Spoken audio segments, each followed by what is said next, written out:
사도신경으로 신앙 고백하며 하나님께 예배드리도록 하겠습니다. 전능하사 천지를 만드신 하나님 아버지를 내가 믿사오며 그 외아들 우리 주 예수 그리스도를 믿사오니 이는 성령으로 잉태하사 동정녀 죽으시고 나시고 본디오 빌라도에게 고난을 받으사 십자가에 못 박혀 죽으시고 장사한 지 사흘 만에 죽은 자 가운데서 다시 살아나시며 하늘에 오르사 전능하신 하나님 우편에 앉아 계시다가 저희로서 산자와 죽은 자를 심판하러 오시리라. 성령을 믿사오며 거룩한 공예와 성도가 서로 교통하는 것과 죄를 사하여 주시는 것과 몸이 다시 사는 것과 영원히 사는 것을 믿사옵나이다. 아멘. 어떤 환경 가운데서도 우리 하나님을 찬양하며 나아가길 원합니다.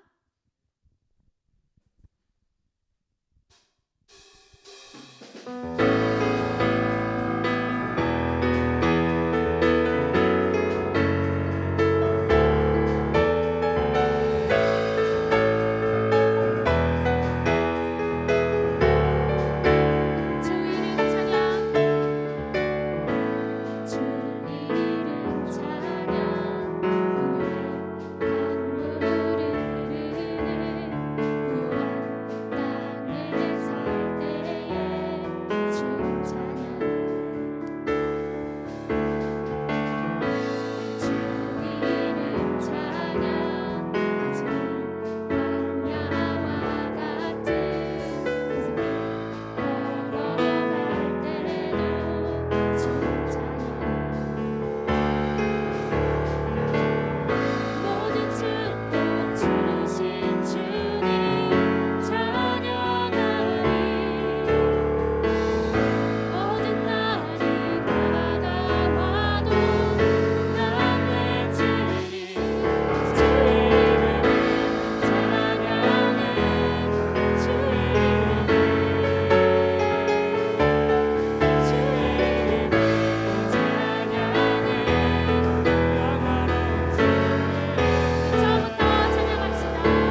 함께 기쁨으로 찬양합시다.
주께 드리네 보이지 않아도 믿음으로 걷네 저 영광 바라보며 주만 따르네 처음부터 주님 내 길을 전하시고 내 걸음하시네 어둠에서 빛을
주님께서 지금도 이 시간 성실하게 우리의 길을 인도하고 계심을 고백합니다.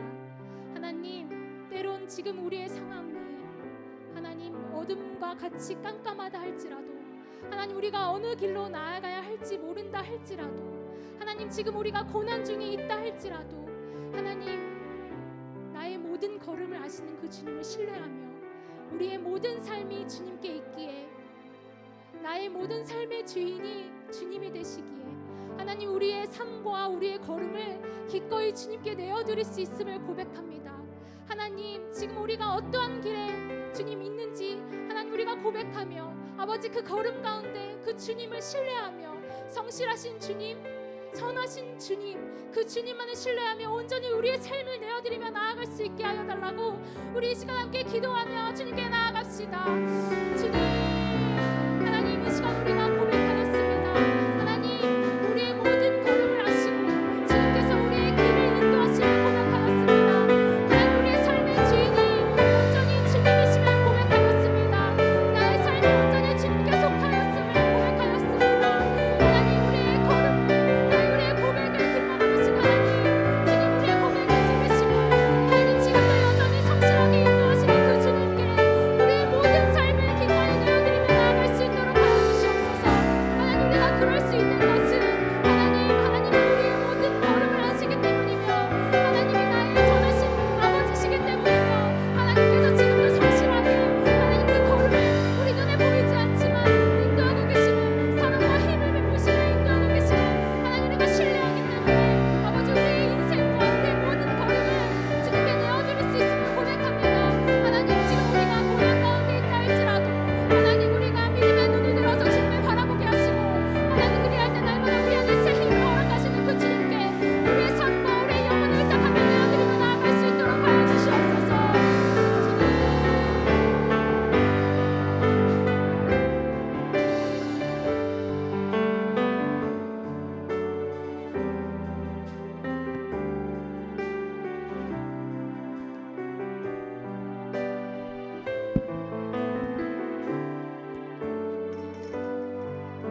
전능하신 하나님 아버지, 오늘 하루도 주님 전에 나와 예배드릴 수 있게 하심에 감사합니다. 한 주를 살아가면서 하나님의 사랑에 익숙해지고 세상 속에서 주님이 주신 은혜와 사랑을 잊으면서 익숙해진 신앙 가운데 살아가고 불평과 불만 가운데 지쳐있는 저의 모습을 돌아봅니다. 연약하고 그 은혜의 찬양 가운데 머물기가 어려운 저를 은혜와 사랑으로 어루만져 주시고 하나님께서 주신 사랑을 기억하며 믿음과 기쁨 가운데 머물 수 있도록 도와주세요. 저는 이청년부 공동체 가운데 있습니다. 이청년부 공동체가 하나님의 은혜와 사랑을 함께 전하고 기도해 주는 동역자가 될 수 있도록 해주세요.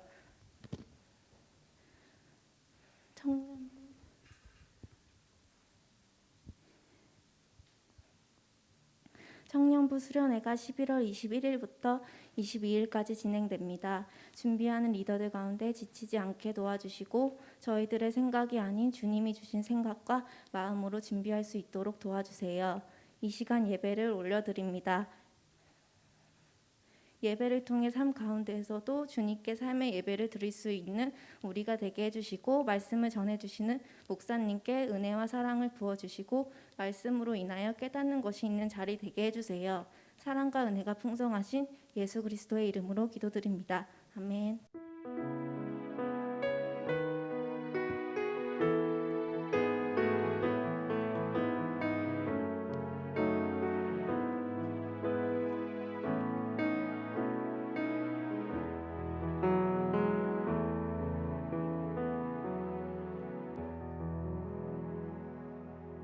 하나님 말씀 나누도록 하겠습니다. 오늘 함께 나눌 말씀은 출애굽기 1장 7절에서 14절까지의 말씀입니다. 출애굽기는 구약에 있죠. 1장 7절에서 14절까지 제가 한 절 읽고 여러분이 한 절 읽고 마지막은 한 목소리 읽습니다. 7절입니다. 이스라엘 자손은 생육하고 불어나 번성하고 매우 강하여 온 땅에 가득하게 되었더라. 그가 그 백성에게 이르되 이 백성 이스라엘 자손이 우리보다 많고 강하도다. 우리가 그들에게 대하여 즐겁게 하자. 두렵건대 그들이 더 많게 되면 전쟁이 일어날 때에 우리 대적과 합하여 우리와 싸우고 이 땅에서 나갈까 하노라. 감독들을 그들 위에 세우고 그들에게 무거운 짐을 지어 괴롭게 하여 그들에게 바로를 위하여 국고성 비돔과 라암셋을 건축하게 하니라. 그러나 학대를 받을수록 더욱 강성하여 퍼져나가니 애굽 사람이 이스라엘 자손으로 말미암아 근심하여 이스라엘 자손에게 일을 엄하게 시켜 다 같이 어려운 노동으로 그들의 생활을 괴롭게 하니 곧 흙 이기기와 벽돌 굽기와 농사의 여러 가지 일이라. 그 시키는 일이 모두 엄하였더라. 아멘. 우리 청년부 예배를 통해서 같이 만날 수 있고 예배할 수 있어서 참 감사합니다. 지난주에는 본당에서 드렸는데 오늘은 또 우리 2층 예배실에서 예배를 드립니다. 계속 왔다 갔다 하고 있는데 이것이 지금 우리가 처하고 있는 그 상황이 반영되고 있는 것이라고 생각합니다. 종잡을 수가 없는 거죠. 불확실하고 예측할 수 없고 그런 상황 가운데서도 우리의 시선은 우리의 발걸음은 주님을 향해 될 줄 믿습니다. 그리고 주님을 예배하는 우리의 그 마음은 주님을 떠나지 않고 그 안에 머물러 있어야 되는 것이죠. 특별히 오늘부터 우리가 출애굽기 말씀을 나눌 것입니다. 오늘 그 첫 번째 시간, 그래서 출애굽기 1장을 우리가 함께 나눴는데 여러 성경 중에서 왜 출애굽기를 택해서 나누고자 했느냐? 출애굽기에는 하나님의 인도하심이 있습니다. 하나님께서 그의 백성을 부르시고 소명을 주시고 그 백성들이 어떤 정체성을 가지고 어떻게 살아가야 되는지를 우리에게 잘 보여주는 말씀이기 때문입니다. 한 치 앞도 내다볼 수 없는 요즘 같은 이 불확실성의 시대야말로 바로 그러한 하나님의 인도하심이 필요하기 때문에 우리 청년들과 함께 이 출애굽기 말씀을 나누면 좋겠다. 그래서 이 말씀을 오늘부터 나눌 것입니다. 바라기는 이 출애굽기를 통해서 우리가 누구인지, 내가 누구인지, 그리고 우리가 어떻게 살아가야 될지를 배울 뿐만 아니라 하나님의 인도하심을 받는 우리 모두가 될 수 있기를 바랍니다. 여러분, 하나님의 자녀가 되고 하나님의 백성이 된다는 것은 그 하나님의 품에 안긴다는 것입니다. 하나님의 품에 안긴다. 성경에 보면 어떻게 비유로 우리에게 말씀해 주냐면 마치 어미닭이 그 병아리들을 품에 안듯 보호하듯 하나님께서 우리를 그렇게 품어 주신다는 것입니다. 그곳은 따뜻한 곳이고요, 안전한 곳입니다. 뿐만 아니라 하나님의 품에 안긴다는 것은 하나님의 인도하시는 그 길을 걷는다라는 것이죠. 나에게 가장 좋은 길로 인도해 주신다. 하나님 품에 안긴다는 것은 그런 것입니다. 야곱이 그런 하나님의 인도하신 가운데 있었습니다. 오늘 1절에 보면 야곱과 함께 각각 자기 가족을 데리고 애굽에 이른 이스라엘 아들들의 이름은 이러하니, 그러면서 기록하고 있죠. 야곱은 계속해서 가나안 땅에 머물렀습니다. 이스라엘 백성들에게 이 가나안 땅이라고 하는 것은 굉장히 의미가 있는 곳이에요. 왜냐하면 그들의 조상이라고 할 수 있는 아브라함에게 하나님께서 약속의 땅으로 주신 곳이기 때문입니다. 약속의 땅 가나안. 그 가나안 땅을 내가 너에게 기업으로 주겠다. 먹고 살 수 있는 생계수단으로 주시는 거죠. 축복입니다. 이제 너희가 가나안 땅에 머물면서 이곳에서 너희 필요한 것들을 공급받고 젖과 꿀이 흐르는 그것들을 다 취하게 될 것이다. 축복이에요. 복이에요. 동시에 하나님이 주시는 축복은 그곳을 내가 살아가면서 때로는 싸우며 버티고 지켜내야 될 사명의 땅이기도 하다라는 것이죠. 아브라함은 그곳에서 머물면서 아브라함이 양떼를 돌보는 목축업을 했던 사람입니다. 유목민이었습니다. 가나안 땅은 그로 하여금 먹고 살게 하는 그러한 생활의 기반이었습니다. 여러 차례 얘기한 것처럼 가나안이라고 하는 것이 그렇게 살기 좋지만은 않은 곳이에요. 물이 오면 비가 내리고 그러면은 살만한데 비가 오지 않는다. 금방 가뭄이 찾아옵니다. 양떼를 먹일 수가 없습니다. 사람이 먹고 살 수가 없습니다. 그래서 아브라함이 살 길을 찾아서 그 가나안 땅을 떠나잖아요. 그러면 하나님께서 다시 돌아오라고 그렇게 재촉을 하시는 거예요. 살 길을 찾아서 애굽으로 가면 다시 돌아오라고 그러고 또 딴 데로 가면 또 돌아오라고 그러고, 하나님이 주신 가나안 땅, 축복의 땅이지만 동시에 사명의 땅인 거예요. 그 사명의 땅은 내가 있으면 있고 있기 싫으면 떠나도 되고 그런 자리가 아니에요. 그곳에서 주신 것을 누릴 뿐만 아니라 때로는 나이가 싫어도, 여기 있는 게 힘들어도, 가뭄이 찾아왔다니까요, 먹고 살 길이 없다니까요, 그래도 하나님께서 머물라고 한 그곳에 머물러야 하는 것입니다. 그러니까 가나안 땅에 머문다는 것 자체가 믿음을 지키는 거죠. 입술로 주님 내가 당신을 믿습니다, 신뢰합니다 그렇게 고백하지 않아도 아브라함이 약속의 땅 그 가나안 땅에 머문다는 것 자체가 그게 믿음의 고백인 것입니다. 하나님이 우리에게 사명을 주실 때가 있죠. 사명은 곧 축복입니다. 반대로 우리에게 축복을 주실 때가 있는데 그 축복은 반대로 곧 사명이에요. 동전의 양면입니다. 내가 좋으면 삼키고 내가 싫으면 뱉어낼 수 있는 것이 아니라는 것이죠. 우리는 주님이 주신 그 사명을 붙들므로써 우리는 주님에 대한 믿음의 고백을 하는 것입니다. 삶을 통한 믿음의 고백인 거죠. 그래서 아브라함은 왔다 갔다 했지만 평생을 가나안 땅에서 살았습니다. 그의 아들 이삭도 왔다 갔다 하지만 어쨌거나 가나안 땅에 적을 두고 이곳이 나의 본향이다 그러면서 그 땅을 지키며 살았습니다. 그리고 그의 아들 야곱도 외삼촌 라반의 집에 머문 기간을 빼고는 평생을 가나안 땅에서 살았습니다. 근데 오늘 출애굽기 기록을 보면 야곱이 그의 가족들을 데리고 애굽으로 내려갔다 그렇게 기록하고 있습니다. 그 중요한 가나안 땅을 떠나 믿음을 저버린 것입니까? 그렇지 않습니다.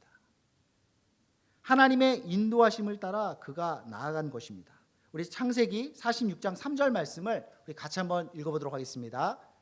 하나님이 시작. 하나님이 이르시되 나는 하나님이라 내 아버지의 하나님이니 애굽으로 내려가기를 두려워하지 말라. 내가 거기서 너로 큰 민족을 이루게 하리라. 하나님의 말씀을 따라 하나님의 인도하심을 따라 야곱이 애굽으로 내려간 것이죠. 애굽이라고 하는 곳은 이제까지 그가 살아왔던 가나안이라고 하는 곳과는 전혀 다른 곳이었습니다. 다른 나라였고 다른 문화가 있는 곳입니다. 다른 곳이에요. 요즘에도 다른 나라, 다른 문화권에 가서 사는 것이 쉽지가 않습니다. 쉽지가 않아요. 돈만 있으면 되는 게 아닙니다. 힘들고 불편한데 옛날에는 그 정도가 더 심할 수밖에 없는 거죠. 아마도 야곱은 이제는 굉장히 연로했는데 그 연로한 나이를 가지고 이제까지 내가 이곳 가나안 땅에서 익숙하게 살았는데 이곳을 뒤로하고 다시 새로운 곳 애굽으로 간다고 하니 마음이 두려움이 있었던 것 같아요. 그런 야곱을 하나님께서 다독이며 격려하시는 거죠.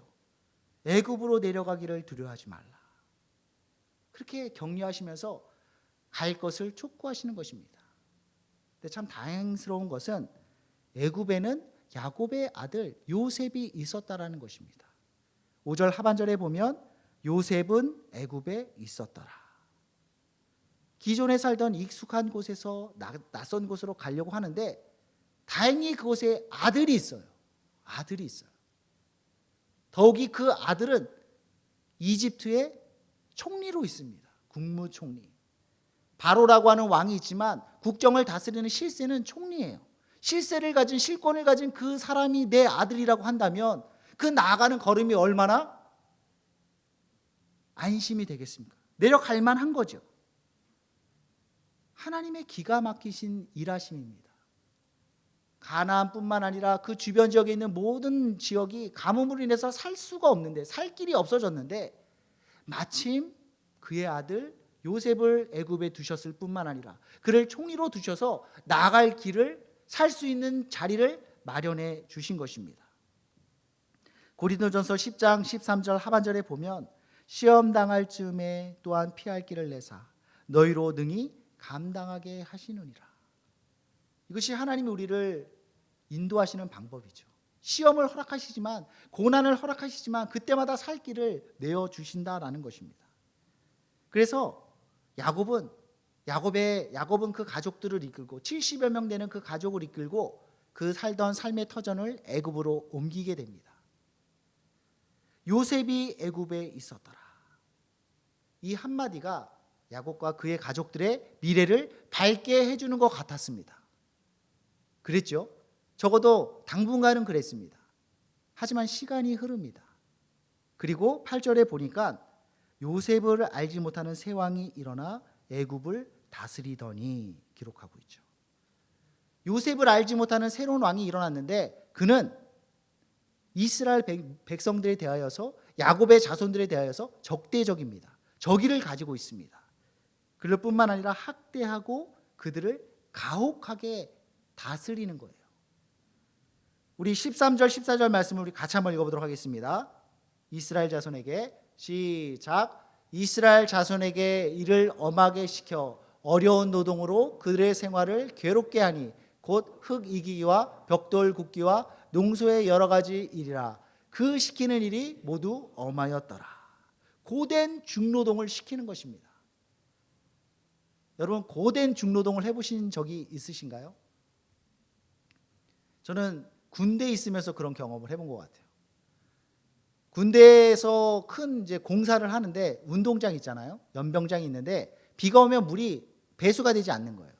그래서 배수 공사를 하는데 보통은 포크레인을 불러서 그냥 하루면 끝날 그 일을 다 그냥 병사들 그 삽과 곡괭이질로 하는 거죠.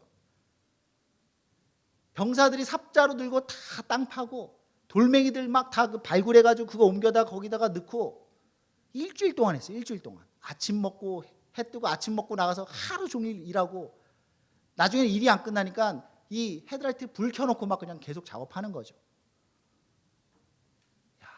저는 그때 삭신이 쑤신다는 말을 처음 실감했어요. 삭신이 쑤시더라고. 막 잠이 안 와요. 막 끙끙 앓리라고 다들. 고된 중노동. 근데 그거는 일주일에 끝났죠. 지금 이스라엘 백성들이 애굽에서의 그 노예 생활을 한다는 것은 하루 종일 그런 고된 노동을 할 뿐만 아니라 언제 끝날지 모르는 기약이 없는, 또 우린 주말이라도 있죠. 노예에겐 주말도 없어요, 여러분. 계속해서 그런 고된 노동 가운데 있는 것입니다. 얼마나 죽을 맛이겠어요. 여러분 생각해 보세요. 나에 대해서 적의를 가진, 나를 못 잡아먹어서 안달난 그러한 요셉을 알지 못하는 그런 새 왕이 다스리는 그런 애국 가운데 내가 노예로 던져졌다. 여러분의 삶이 얼마나 고단하겠습니까? 그리고 그런 삶 가운데 있다면 과연 내 삶이 하나님의 인도하신 가운데 있다라고 여러분 생각이 드시겠어요? 힘들고 고단하고 답답한 상황 가운데 던져졌는데 과연 이런 나의 삶이 하나님의 인도하신 가운데 있다라고 우리가 말할 수 있냐고요. 여러분 잘 들으세요. 지금 이스라엘은 절망적인 노예의 삶 가운데 놓여져 있습니다. 언제까지만 하면 돼? 그때는 계약 종료야. 그게 아니에요. 기약이 없어요. 끝도 없어요. 하루하루가 죽을 만큼 힘들어요. 그러한 고난의 삶 가운데 있지만 그러한 이스라엘의 삶 역시 하나님의 인도하심 가운데 있었다는 사실입니다. 우리는 흔히 평탄하고 순탄한 길을 가면 하나님의 인도하심을 받는다라고 고백합니다. 반면 고단하고 힘든 길을 가게 되면 하나님의 인도함을 받지 않고 있다라고 생각합니다. 잘못된 생각이에요. 애굽이 총리로 있는 그 애굽으로 하나님께서 인도하시는 것도 하나님의 인도하심이고 요셉을 알지 못하는 새 왕이 다스리고 있는 그러한 애굽에서 살아가는 것도 하나님의 인도하심 가운데 있다라는 것입니다. 성경 어디에도 하나님의 인도하심이 꽃길만 걷는 인생이다 그렇게 기록하고 있지 않아요. 우리는 요셉이 총리로 있는 그러한 애굽으로 나가기를 원하죠. 그러한 길로 하나님께서 우리를 인도해 주시기를 바랍니다. 근데 더 많은 경우에 하나님은 애굽을 알지 못하는 새 왕이 통치하고 있는 그 애굽, 그러한 고단함과 어려움과 고달픈 그러한 삶으로 고난의 길로 우리를 더 많이 인도해 가신다는 것입니다. 참 이게 우리로 하여금 하나님에 대해서 답답하고 섭섭하게 만드는, 생각하게 만드는 부분인 거죠. 여러분, 우리는 하나님께서 더 많은 경우 고난으로 인도하신다는 사실을 기억해야 됩니다. 요셉이 총리로 있는 애굽으로도 인도하시지만 애굽을 모르고 새왕, 우리를 미워하고 학대하고 핍박하는 그 왕 밑에서 살아가는 그러한 삶 가운데 우리를 놔두신다라는 것입니다. 근데 그건 역시 하나님의 인도하심이라는 거죠. 하나님은 고난을 통해서 우리를 인도하십니다. 고난이야말로 하나님의 인도하심이라는 것이죠. 그렇다면 하나님은 고난을 통해서 우리를 어떻게 인도하시는가? 그냥 개고생하는 게 아니에요. 하나님의 인도하심에는 특징이 있습니다. 세 가지 특징이 있는데 그것이 무엇이냐면 첫째는 하나님이 주시는 고난은 우리 인생의 최종 목적지가 아니라는 것입니다.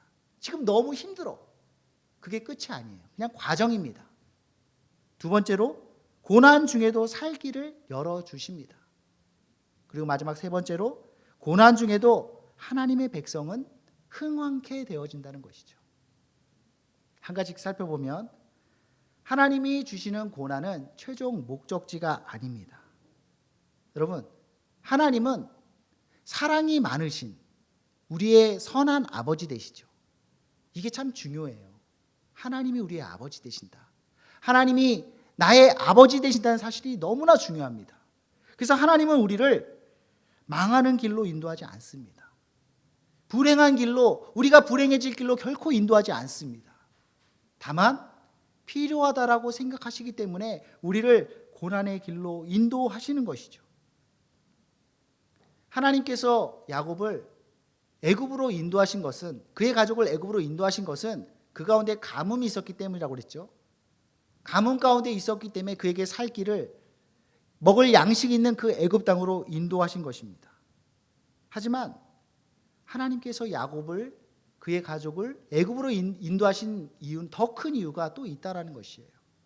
7절 말씀에 보면 이스라엘 자손은 생육하고 불어나 번성하고 매우 강하여 온 땅에 가득하게 되었더라. 얼마나 번성했냐면 바로의 애굽 왕이 두려워할 정도로, 불편하게 생각할 정도로 그들은 강성해졌다는 것입니다. 이 기록은 너무나 중요한데, 첫째는 하나님께서 내 자손을 하늘의 별과 같이 많게 하리라 아브라함에게 주셨던 그 언약이 이렇게 이루어졌음을 보여주는 그러한 기록이고요. 또 하나는 창세기에 아담을 창조하시고 그에게 명령을 내리시죠. 창세기 1장 26절, 28절 하나님이 그들에게 복을 주시며 하나님이 그들에게 이르시되 생육하고 번성하여 땅에 충만하라. 땅을 정복하라. 바다의 물고기와 하늘의 새와 땅에 움직이는 모든 생물을 다스리라 하시니라. 문화 명령이라고 하는데 그 명령을 이거는 아브라함에게 아담에게 주셨고 그리고 노아에게 주셨고 아브라함에게 주셨고 오늘날 우리에게도 계속해서 주어지는 그 명령입니다. 생물학적으로 번성하고 더 많아지라는 의미이기도 해요. 우리 대부분 100%죠. 미혼이고 우리는 이제 결혼을 앞두고 있는데 우리는 결혼을 하고 자녀들도 많이 낳아야 됩니다. 동시에 영적으로도 우리는 하나님의 형상을 입은 그런 대리인으로서 하나님의 청지기로서 하나님을 대신해서 이 땅을 다스리는 거예요. 이 땅 가운데에 하나님의 통치가 나타나도록 하나님의 공의, 하나님의 사랑이 나타나도록 우리는 그런 하나님의 대리자로 부름을 받은 것입니다. 그 사명을 우리는 감당해야 되는 거예요. 신약적인 표현으로 말한다면 하나님 나라를 이루어가는 거죠. 여러분, 그런데 하나님은 그렇게 말씀하신 것을 생육하고 번성하고 땅에 충만하도록 그 명령을 이루도록 이스라엘 백성들을 애굽으로 인도하셨고 그 애굽 땅에서 그들로 하여금 강성케 그 약속하셨던 언약대로 그렇게 번성케 되어지는 축복을 허락해 주신 것입니다. 이게 무슨 말이냐면 가나안 땅에서 애굽으로 야곱의 가족들이 옮겨올 때 그 가족의 수는 70명이었습니다. 하지만 약 400년 이집트에서 머물면서 그리고 그 이집트를 나올 때에 이스라엘 자손들의 수는 장정만 60만 명이었다. 성경은 이렇게 기록하고 있어요. 70명으로 왔는데 이제는 장정만 60만 명이다. 대충 계산해 보니까 약 7,000배의 그러한 번성을 이룬 겁니다. 히브리어는 굉장히 사실적인 기록들을 하고 있습니다. 추상적인 그런 개념들을 잘 사용하지 않아요. 구체적으로 하나님께서 복을 주셨다. 이게 추상적인 개념이잖아요. 그러한 복이 어떻게 나타났는지를 많은 양떼가 많아지고 소떼가 많아지고 그런 부자가 되었다는 것으로 표현하는 겁니다. 물질적인 축복만이 하나님의 축복이라는 의미가 아니라 하나님의 축복이 어떻게 그 삶 가운데 나타났는지를 눈으로 볼 수 있게끔 나타내 주는 거예요. 그것처럼 하나님께서 이스라엘 백성들을 얼마나 번성시켜 주느냐, 그러한 노예의 삶 가운데에서도 하나님이 함께 하심으로 인하여서 장정만 60만이 되도록 그 숫자적으로 보여주는 거예요. 봐라, 내가 아브라함에게 이렇게 약속했지, 축복을 주겠다라고 그랬지, 번성케 하기로 했지, 이곳에서 너희가 그 은혜를 누렸다. 그것을 보여주는 거라는 거예요. 역사자들이 이렇게 말합니다. 이스라엘 자손의 증가, 가나안 땅에서의 삶에서는 유목민으로서 생활하는 그러한 환경 속에서는 그들의 인구가 급성장하는 것이 제한될 수밖에 없다. 한계가 있을 수밖에 없다. 그렇게 말해요. 하지만 그들이 나일 문명에 속한 이집트 도시 문명으로 옮겨옴으로써 거기서는 가능하다는 거죠. 나일 문명, 이집트 도시 문명이라는 것이, 도시라고 하는 것 자체가 많은 사람들이 살 수 있도록 디자인되어진 거죠. 실제로 고대 이집트는 대량 생산이 가능했습니다. 곡창지대잖아요. 그리고 그 식량을 조달할 수 있는 그런 시스템들, 체계들이 갖춰져 있었습니다. 뿐만 아니라 상하수도 시설이 다 갖춰져 있었어요. 마실 수 있는 물을 공급받을 수 있었고, 버리는 하수들을 버릴 수 있는, 처리할 수 있는 그런 하수 시설이 다 돼 있었습니다. 이미 그 시대에. 그러한 도시라는 공간에서 이스라엘 백성들은 그 인구수가 증가할 수 있었던 거죠. 여러분, 하나님께서는 애굽의 이주를 통하여서 나일 문명을 이용하셔서 그 당신의 백성들을 그렇게 키우시고 강성케 하셨다라는 것입니다. 근데 문제는 여전히 이스라엘 백성들이 궁극적으로 살아야 할 곳은 가나안 땅이라는 것입니다. 가나안 땅으로 다시 가야 돼요. 근데 살다 보니까 괜찮네, 좋네. 아예 그냥 엉덩이를 거기다 들이밀고 거기에 그냥 퍼져버린 것입니다. 안주하고 있는 것입니다. 그러한 이스라엘 백성들을 하나님께서 깨우도록, 일어나도록 새 왕을 일으키시고 학대와 핍박이라는 채찍을 통해서 그들로 하여금 움직이게 하는 거죠. 아, 여기서 살기 싫다, 못 살겠다, 떠나야겠다. 고난이야말로 하나님께서 우리를 각성시키시고 깨어나게 하시고 우리 사명의 자리로 나아가도록 만드는 그 길잡이가 되어준다는 것이죠. 하나님의 고난. 그러니까 하나님의 고난, 우리가 하나님이 주시는 고난은 우리로 하여금 괴롭게 만드는 게 목적이 아닙니다.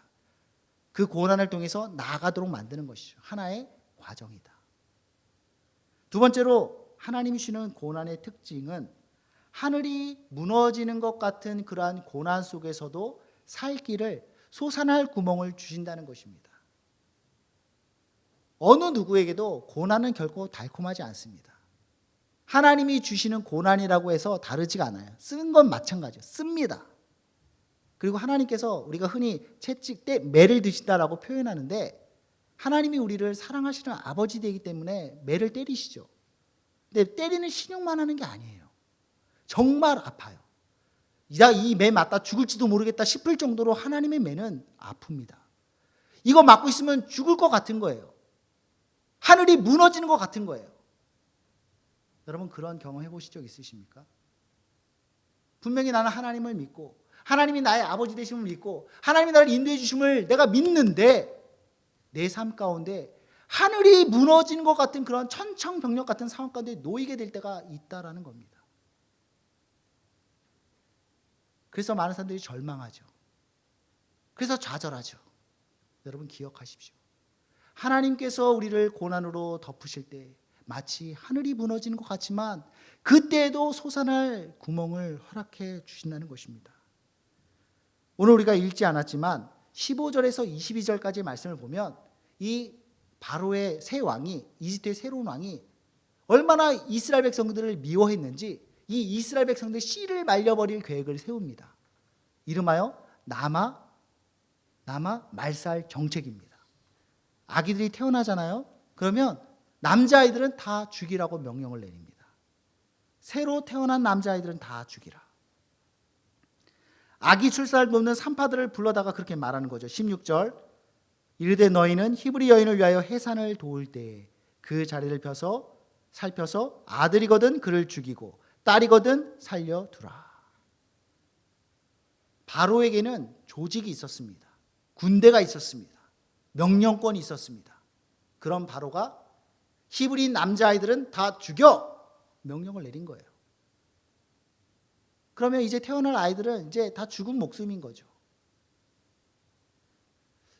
여러분, 북한에는 장애인이 없다라는 사실을 아십니까? 제가 예전에 탈북자가 이렇게 얘기하는 것을 강연 같은 데서 들으면서 그런 얘기를 들었어요. 북한에는 장애를 가진 사람이 없다.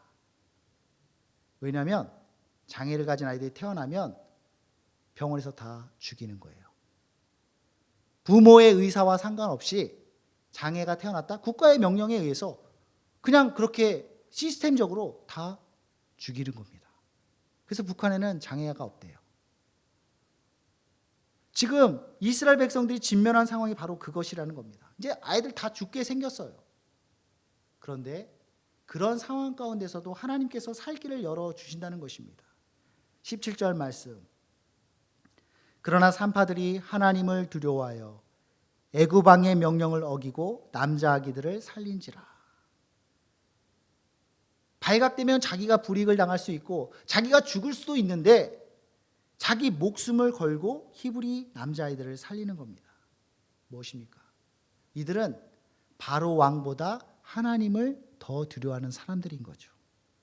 하나님은 그들을 통해서 이 히브리 민족이 이스라엘 백성들이 살 수 있는 그 살 길을 열어주시는 거죠.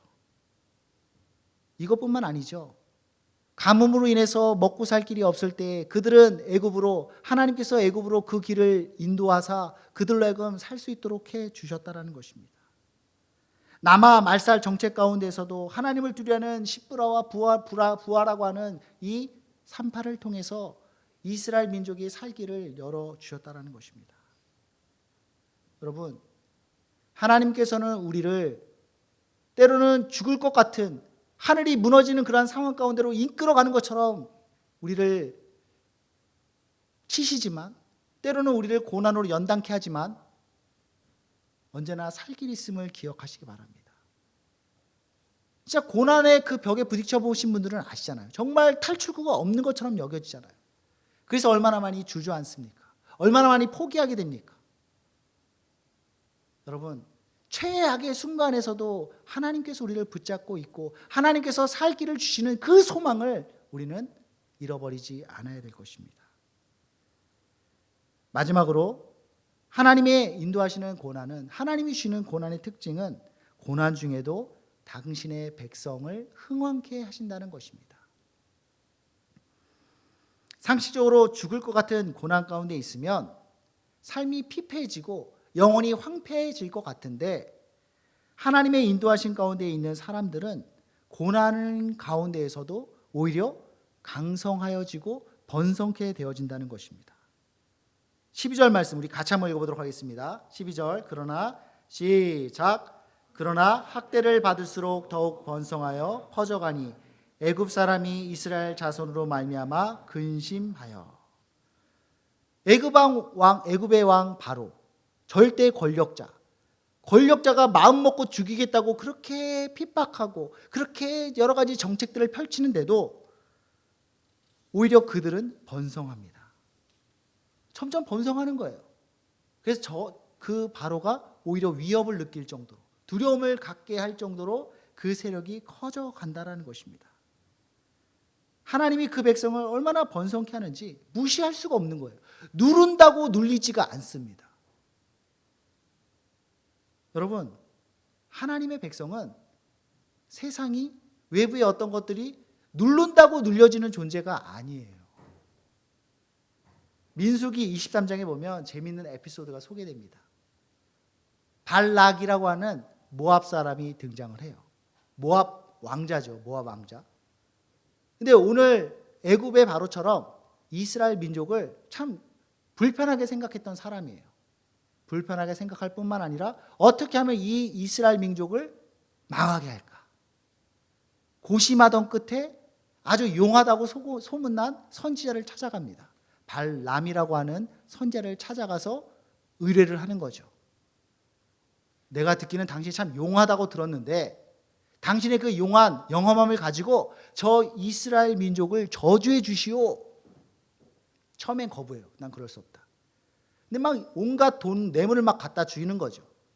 그리고 마침내 발람이 모압 왕의 요구대로 이스라엘 백성들을 저주하려고 그렇게 마음 놓고 저주를 합니다. 민수기 24장 6절에 보면 그의 저주 내용이에요. 그 벌어짐이 골짜기 같고 강가의 동상 같으며 여호와께서 심으신 침향목들 같고 물가의 백향목들 같도다. 쭉 이어지는 저주의 내용 중에 한 부분인데, 여러분, 이게 저주의 내용인가요? 저는 물가에 심겨진 백향목과 같도다. 백향목은 아주 좋은 나무예요. 그 백향목이라고 하는 것 자체도 좋다라고 여겨주는 건데 심지어 물가에 심겨진 백향목이래요. 시편 1편에 나와 있는, 시편 1편에 하나님을 잘 믿는 복된 사람을 시냇가에 심겨진 나무로 그렇게 이미지를 묘사하고 있는데, 이게 무슨 저주예요? 축복이지. 무엇이냐면 하나님의 백성을 마음 먹고 저주하려고 해도 하나님이 그렇게 허락하지 않으면 저주할 수가 없는 거죠. 오히려 그 입에서 나가는 저주가 축복으로 바뀌는 것입니다. 저주하고 싶어도, 죽이려고 해도, 눌러버리려고 해도 누를 수가 없는 거예요. 저주할 수가 없는 거예요. 오히려 그 하나님의 사람에게, 하나님의 백성에게 그 세상이 압도되어지는 것입니다. 여러분, 우리에게 적용해 볼까요? 세상에서는 돈 많은 부모 밑에서, 돈 많은 부모의 전폭적인 지지하에 뭘 해야지 막 밀어주고, 헬리콥터 맘이라고 그러죠. 필요한 거 있으면 막 계속 공급해주고, 막 엄마가 막 앞에서 띄워주고 돈으로 다 하고 인맥 동원하고, 그래야 성공한다고 세상은 말하죠. 그러면 그런 부모 없는 사람들은 난 돈도 없어. 우리 부모는 그런 힘도 없어. 그러면 우리는 살 길이 없는 거잖아요. 망해야 되잖아요. 근데 여러분, 하나님의 사람은 그러한 하나님의 인도하신 가운데 있는 사람이라고 한다면 아무리 어려움과 환난과 세상의 무시와 그런 연약한 가운데 있다 할지라도 결코 망하지 않는다라는 것입니다. 결코 세상에 눌리지 않는다라는 것입니다. 하나님의 이끄심이 있기 때문에, 하나님의 인도하심이 있기 때문에 세상이 우리를 무시한다고, 우리를 저주한다고 할지라도 하나님이 그걸 축복으로 바꾸세요. 막 밟아대도 오히려 번성하고 창궐하고 흥왕케 되어지는 것입니다. 이것이 하나님의 백성, 우리에게 주어진 특권이며 능력임을 우리는 믿어야 합니다. 고난과 부족함 속에서도 우리는 성장할 수 있다. 고난이 있다 할지라도, 핍박이 있다 할지라도, 가난이 있다 할지라도, 연약함이 있다 할지라도. 여러분 믿으십니까? 내가 더 열심히 하고 내가 더 수고하고 그래서 되는 게 아닙니다. 하나님의 인도하심이 있기 때문에 그러한 부족함이 있고 가난함이 있고 갖추지 못한 것이 있다 할지라도 마침내 하나님이 우리에 대하여서, 우리 한 사람 한 사람에 대해서 하나님이 갖고 계신 그 계획을 이루시며 꽃 피우시며 마침내 열매 맺게 하신다는 것입니다.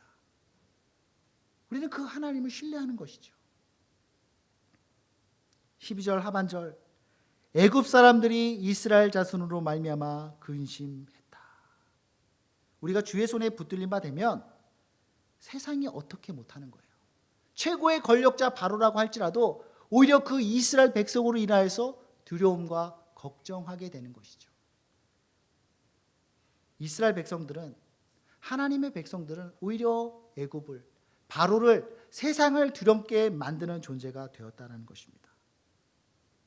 이것이 하나님의 백성의 실체이고 또한 오늘날 하나님의 자녀로 부름받은 우리의 모습임을 기억하시기 바랍니다. 우리도 세상을 무서워하죠. 세상의 눈치를 많이 보죠. 사실은 세상이 우리의 눈치를 보고 있다는 것입니다. 세상이 우리를 의식하고 있고 세상이 우리를 두려워하고 있다는 것입니다. 우리는 그 사실을 알고, 왜요? 하나님의 인도하심이 있기 때문에, 세상보다 더 크신 하나님이 우리를 붙잡고 있기 때문입니다. 우리는 그 하나님을 신뢰함으로 주어진 삶을 살아내야 될 것입니다. 말씀을 정리하도록 하겠습니다. 우리는 하나님의 인도하심 가운데 있습니다. 여러분 믿으십니까? 하나님의 인도하심 가운데 있다. 이것은 요셉이 총리로 있는 그 애굽으로의 이끄시는 그 인도하심일 수도 있고, 요셉이 알지 못하는 오히려 이스라엘 민족에 대해서 적의와 악의와 악독함으로 가득 찬 그 왕이 다스리는 애굽으로의 삶으로 그렇게 이끌 수도 있는 것입니다. 둘 다 내가 더 편안해지는 것 같은 그 환경, 내가 고단하고 불편한 그 환경, 둘 다 하나님의 인도하심이라는 거예요. 필요하면 꽃길로 인도하시는 거고, 필요하면 고난의 길로 인도하시는 거고, 우리는 주님이 인도하시면 그 주님이, 내 아버지 되신 주님께서 가장 좋은 것으로, 가장 나에게 필요한 것으로 공급하신다는 그 신뢰함으로 따라 나가야 되는 거죠. 그러나 하나님이 주시는 고난에는 세 가지 특징이 있다고 그랬죠. 하나님이 주시는 고난은 최종 목적지가 아니다. 다만 과정일 뿐이다. 그리고 두 번째로, 하늘이 무너진 듯한 절망 속에서도 솟아날 구멍을 주신다. 살 길을 주신다. 마지막 세 번째로, 고난 속에서도 우리를 생육하고 번성하고 강하게 만들어 주신다. 바로왕이 힘 있는 것 같지만, 세상이 힘 있는 것 같지만, 그 힘이 우리를 누를 것 같지만, 여러분 결코 그렇지 않다는 거예요. 누른다고 해서 눌려지지가 않습니다. 저주해도 저주가 되지 않습니다. 오히려 그것이 축복이 되고 우리는 그 가운데서도 생육하고 번성하며 강하게 된다는 사실, 하나님의 인도하신 가운데 있기 때문에, 하나님의 능력의 팔이 우리를 붙잡고 있기 때문에 우리는 마침내 꽃 피울 것입니다. 열매 맺을 것입니다.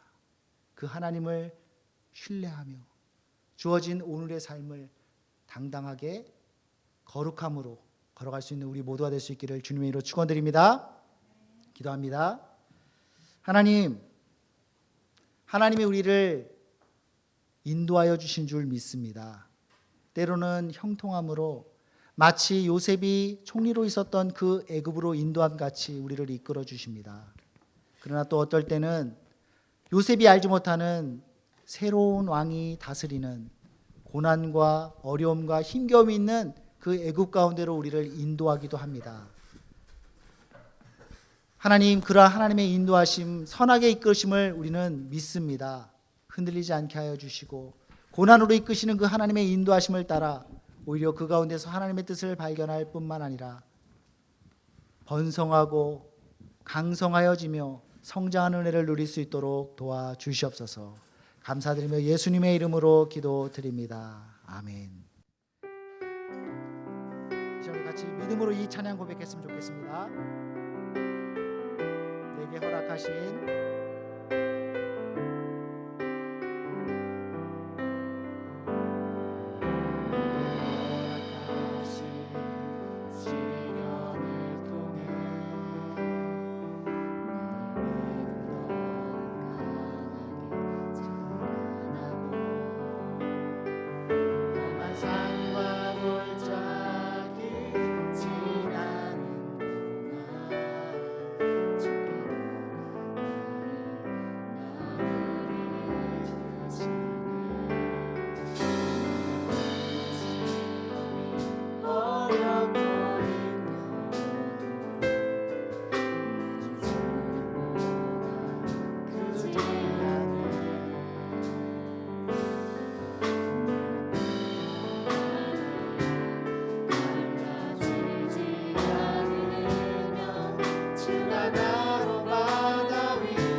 다시 한번 고백합니다. 내게 허락하신 시련을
마지막으로 나는 믿네.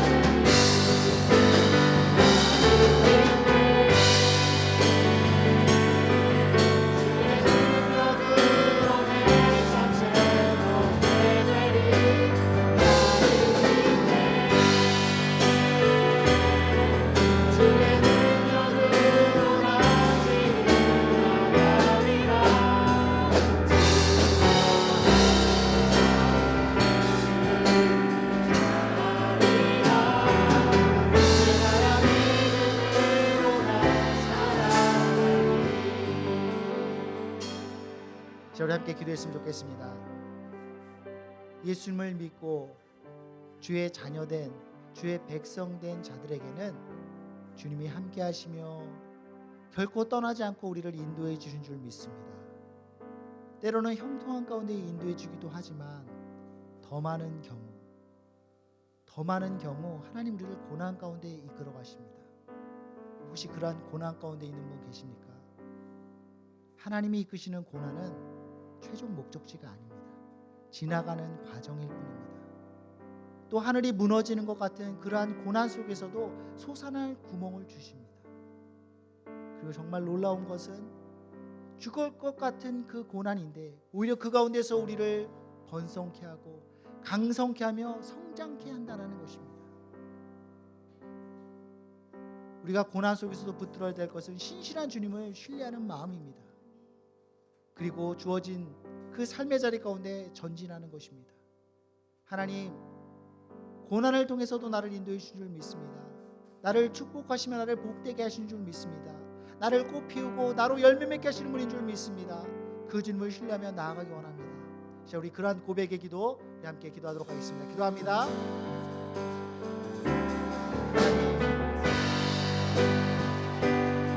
내 생각과 내 뜻대로 형통함만이 열리기를 기대합니다. 정말 바라기를 정리를 넣고 요셉이 굶어 정리로 끌고 나가는 것 같은 그러한 걸음으로 인도해 주시길 바랍니다.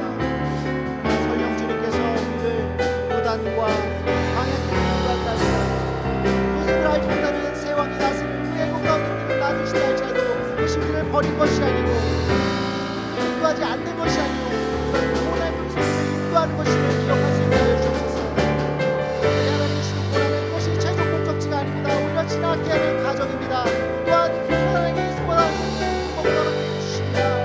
그 고난의 근원에서도 우리를 번성케 하시고 생명하고 성장하게 하는 줄 믿습니다. 하나님, 고난의 결국 정리되지 않지만 그러나 좌절하지 않게 하시고 여전히 나를 붙들고 계신 하나님을 바라볼 수 있도록 하시옵소서. 세상이 하나님의 백성을 어떻게 할 수 없습니다. 누리려고 해도 누릴 수가 없습니다. 저주하려고 해도 저주할 수가 없습니다. 그런 우리가 축복받는 하나님의 함께하는 자들 믿게 하여 주시고 세상 속에서 낭비하고 아버지와 나아갈 수 있도록 아버지의 백성으로 세상을 살아갈 수 있도록 이 걸음을 인도하여 주시옵소서. 아버지와 인도하여 주시옵소서.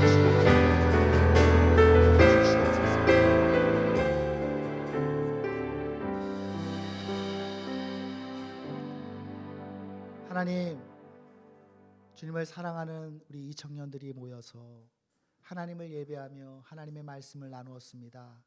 우리의 삶 가운데 하나님의 인도하심이 있기를 바랍니다. 요셉이 총무로 있었던 그 애굽의 삶으로 우리의 걸음들을 인도하여 주시옵소서. 그러나 하나님의 인도하심이 요셉을 알지 못하는 새 왕이 다스리는 그 애굽으로의 인도라 할지라도 여전히 하나님의 인도하심이 우리와 함께 있음을 기억할 수 있게 하여 주시옵소서. 하나님의 인도하심은 고난이 최종 목적지가 아닙니다. 하늘이 무너지는 것 같은 상황 속에서도 살 길을 열어주십니다. 무엇보다 고난 가운데서도 우리를 생육하고 번성하며 강성하여지게 하는 줄 믿습니다. 하나님, 그러한 하나님의 인도하심을 온전히 신뢰하게 하여 주시고 그 주님을 믿는 신뢰함으로 오늘의 삶을 살아가며 광야와 같은 삶에 있다 할지라도 이스라엘 백성의 그 고단한 노예 생활과 같은 삶인 지금의 나의 삶이라 할지라도 주님 앞에 소망을 두고 나아갈 수 있도록 우리의 삶을 복되게 하여 주시고 우리의 삶을 축복하여 주시옵소서. 지금은 우리 주 예수 그리스도의 은혜와 하나님의 크신 사랑과 성령의 감화감동 교통하심이 고난 속에서도 주님을 바라보며 주님의 인도하심을 신뢰하며 나가기를 원하는 우리 모든 청년들 위해 주님의 몸 되신 교회 위에 이제로부터 영원까지 함께 있을지어다.